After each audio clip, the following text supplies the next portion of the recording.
Hello, hello. My name is Kim Addis. I am the president and founder of Frame of Mind Coaching and the co-founder of the Journal That Talks Back. Welcome to the Frame of Mind Coaching podcast. And today is Fridays with Ferne. Ferne, welcome back. Thank you so much. It's always a pleasure to be here. So what do you have for me today? All right. So today we have a case about a lady named Valerie. Now, Valerie works as a nanny for a family that has 4 children. And one of these children is a bit special needs. He has nuts and bolts kind of holding his head together. He's a really young kid, some brain development issues. And despite all of these issues, he's quite an energetic kid. You know, he runs around super happy, but being energetic, he runs into some issues sometimes, can end up bleeding really easily, hurting himself. So he needs to get rushed to the hospital quite frequently, not only for checkups, but also for accidents. So essentially the parents hired Valerie as the nanny to take care of the other kids when this little boy, Davy, needs to go to the hospital. And so Valerie cooks and cleans and she plays with the other children, takes care of them, works really hard, sometimes 12, 13 hours a day, even though she's only getting paid for 8. And with all of this work, you know, she works on the weekdays. On the weekend, she has school. She has night school sometimes. She works like really hard and definitely does not get enough sleep.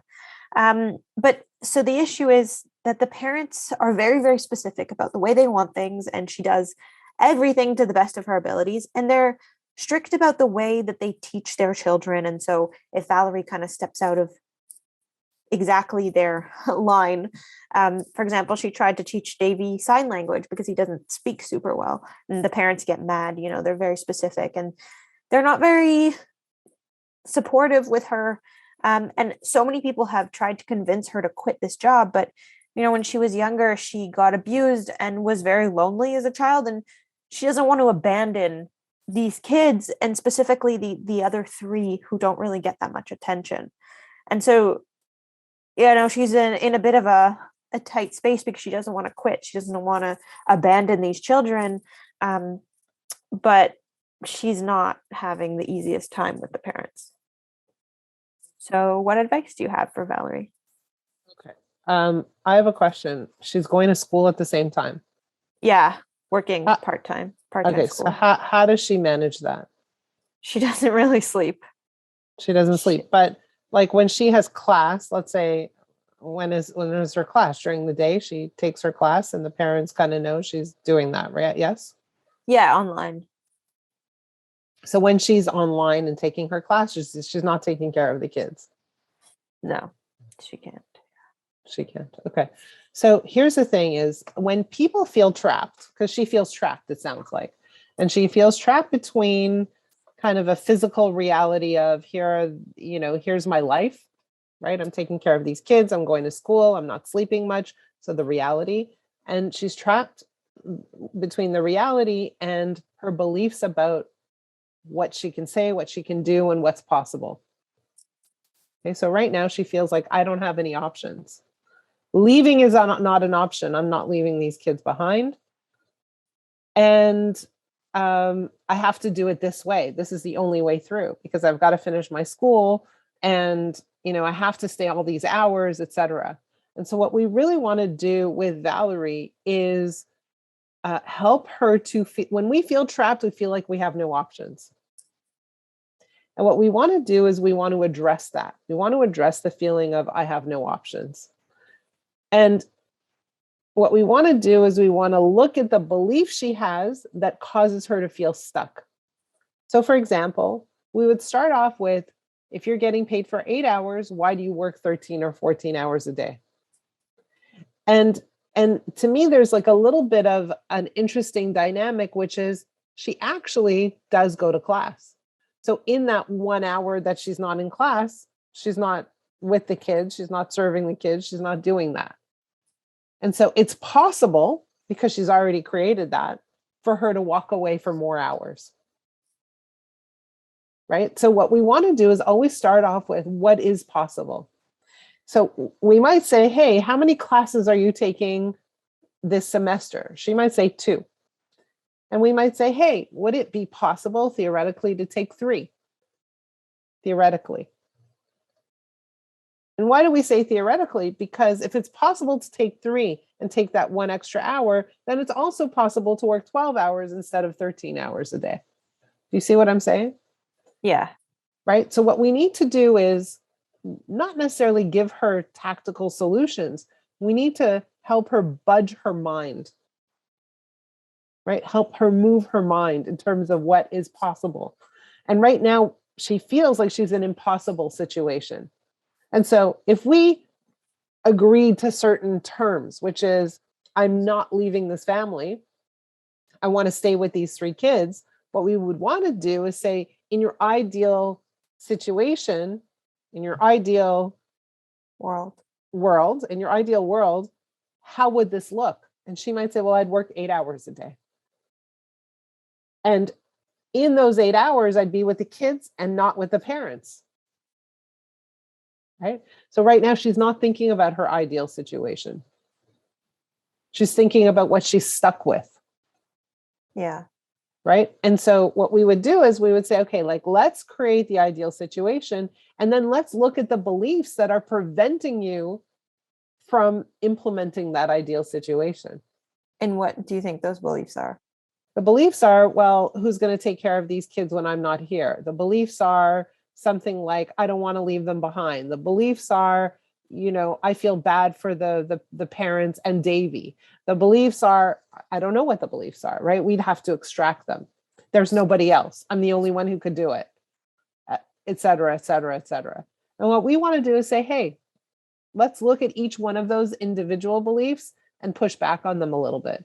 Because if you're able to walk away for 1 hour a day, let's say, to take a class, perhaps it's possible for you to walk away for 2 hours a day. So let's increase your school load so that you can reduce your workload. And we're not actually increasing her school load. What we're doing is we're giving her we're looking at the beliefs that this is not possible. Mm-hmm. Right? So if we were to take an example, one of those beliefs as an example and work through it, how you would push back. So let's say the belief that, and I don't know what she believes, but hypothetically, that nobody else can do that I don't want to abandon the kids or leave them with their parents. How do you push back on that? Well, they are with their parents. So, they are going to be with their parents. You're not with these kids 24 hours a day. They are with their parents, and you are not their parents. You are not their legal guardian. So they are with their parents. Right. So there are some hours of the day when you're not with the parents or when you're not with the kids. And so perhaps we can just add a few of those hours. But if she feels guilty about it. Yeah, she feels guilty. And so the question becomes like, let's look at this in the long term. Right? Like, what's your long-term goal? This is not sustainable. Is your long-term goal going to be a nanny to these kids forever and ever and ever? No. Just until they grow up. Until they grow up. They're young. You're going to stay with them till the youngest is 18. Like, no. Is that right? You're like, you can feel yourself responding on her behalf for a minute. And when she realizes like this is not sustainable, what she also realizes is, okay, we're going to need to find some solutions to address this problem sooner rather than later, because this is not sustainable for me. It's not healthy for me. And if I'm not healthy, I'm not doing a good job for these kids either. Right? But what we want to do is not go from 0 to 100 in one step. We want to go from 0 to 10. So you wouldn't, in the grand scheme of things, you wouldn't directly recommend for her to quit, is what I'm hearing. No, absolutely not. I wouldn't recommend for her to quit because she's not going to quit. If I recommend for her to quit, what happens? She digs in her heels and she says, I can't do that. But what she can do is go from 13 hours a day to 12 hours a day. And then from 12 hours a day, she can go to 11 hours a day. Right? And that's reasonable for everybody involved. Right? She's not shocking the system. She's not shocking the kids. She's not shocking the parents. She's not even shocking herself and rubbing against her primary values, which is to take care of these kids. Right? So what we're doing is we're creating possibility of other. And when we create possibility of other, we no longer feel trapped. We feel hopeful. And we can see how this could work in the long run. And so if they have to figure out how to make it work for 1 extra hour of the day, they can maybe figure out how to make it work for 2 extra hours of the day. And if she's not the only caregiver, then maybe they need to find a supplemental caregiver where she could share a shift. So somebody does 4 hours and she does 8. That works. If Right? I think, Exactly. yeah. So the idea is not to cause her to quit or advise her to quit. It's not to advise her to take a radical position or to make a radical change. It's to help her make a very tiny change. Because when you take a very tiny change, your mind has to shift in a substantial way, even to take that tiny shift. And once your mind starts to move in that tiny way, your mind can move in a big way after that. Interesting.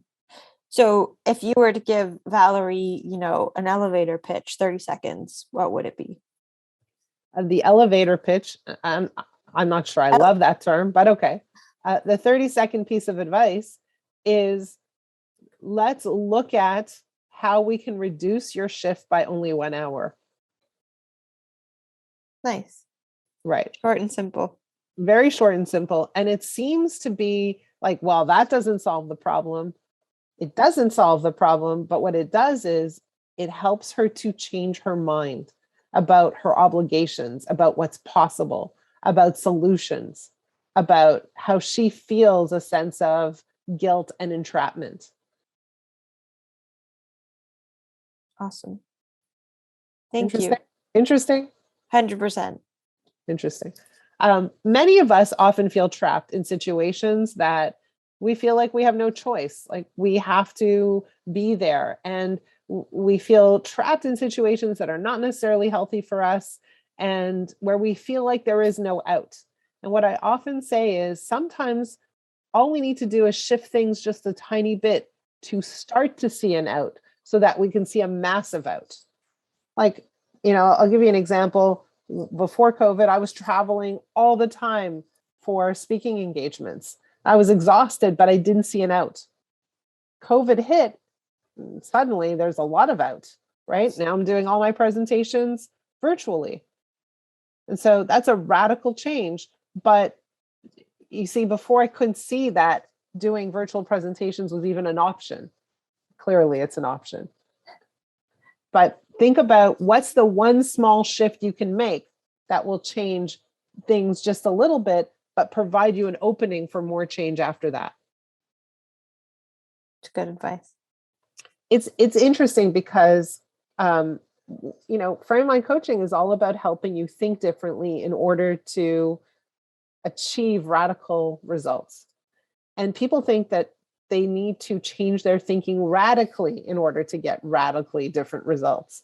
And what I'm here to say is sometimes that's not actually the case. Sometimes we need to change our thinking just a little bit to open the door for massive possibilities. And it's an easier step. It's an easier step. Exactly. So hopefully that was good. Hopefully some you listeners took away something value from this conversation. Ferne, thank you for your case. If those of you who are listening have a case that you can share with us, please reach out. Ferne, how do they reach you? Please email me. So that's Ferne Kotlyar, FerneKotlyar @live.com.